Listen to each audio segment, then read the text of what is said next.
తమిళనాడులో సినీ రంగమైన రాజకీయ రంగమైన వ్యక్తి ఆరాధన ఎక్కువగా ఉంటుంది. తమ అభిమాన నటులను నటీమణులను దైవంతో సమానంగా భావిస్తారు. ఆ విధంగా భావించే తమిళనాడు వారిలో తమిళనాడు దివంగత ముఖ్యమంత్రి ఒకరు.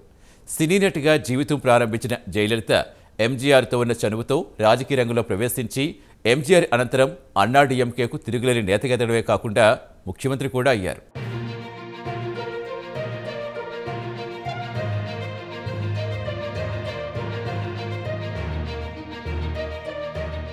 జయలలిత తమిళనాట తిరుగులేని రాజకీయ నేతగా ఎదగడమే కాకుండా దేశ రాజకీయాల్లో ప్రధాన భూమిక పోషించారు.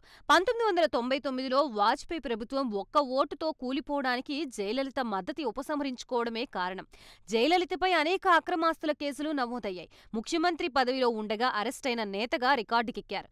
జయలలిత మరణ సమయంలో ఆమె ఆస్తులపై విపరీతమైన చర్చ జరిగింది.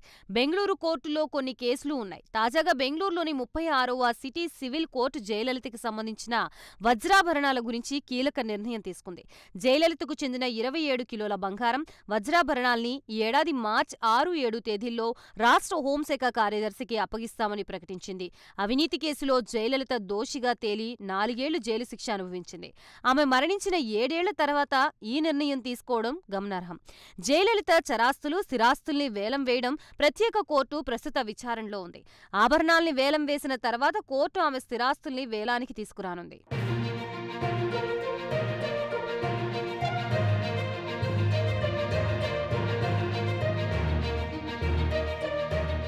20 కిలోల నగల్ని అమ్మడం లేదా వేలం వేయడం ద్వారా జరిమానా వసూలు చేయనుండగా 7 కిలోలు ఆమె తల్లి నుంచి వారసత్వంగా వచ్చినవిగా భావించి మినహాయింపు ఇస్తారు.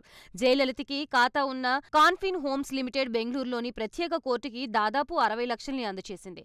తాను గతంలో ఆదేశించిన విధంగా రాష్ట్ర హోంశాఖ కార్యదర్శి, vigilance and anti corruption directorate inspector general Bengaluru కోర్టుకి వచ్చి బంగారు, వజ్ర ఆభరణాలను స్వీకరించాలని తమిళనాడు ప్రభుత్వం ఫిబ్రవరి 16న జీవో జారీ చేసింది. ఈ కోర్టు నుంచి నగలు సేకరించడానికి అధికారులు ఒక ఫోటోగ్రాఫర్, వీడియోగ్రాఫర్, అవసరమైన భద్రతతో 6 పెద్ద ట్రంకు పెట్టెల్ని తీసుకురావాలని న్యాయమూర్తి చెప్పారు. నగల్ని తమిళనాడు రాష్ట్రానికి అప్పగించే వరకు స్థానిక పోలీసులతో అవసరమైన భద్రతా ఏర్పాట్లు చేయాలని సిటీ సివిల్ కోర్టు రిజిస్ట్రార్ని ఆదేశించింది. జయలలిత మరణించిన ఆమె జ్ఞాపకాలు ఇటు రాజకీయంలో కానీ అటు కేసుల రూపంలో కానీ వదలకపోవడం ఆసక్తి రేకెత్తిస్తోంది.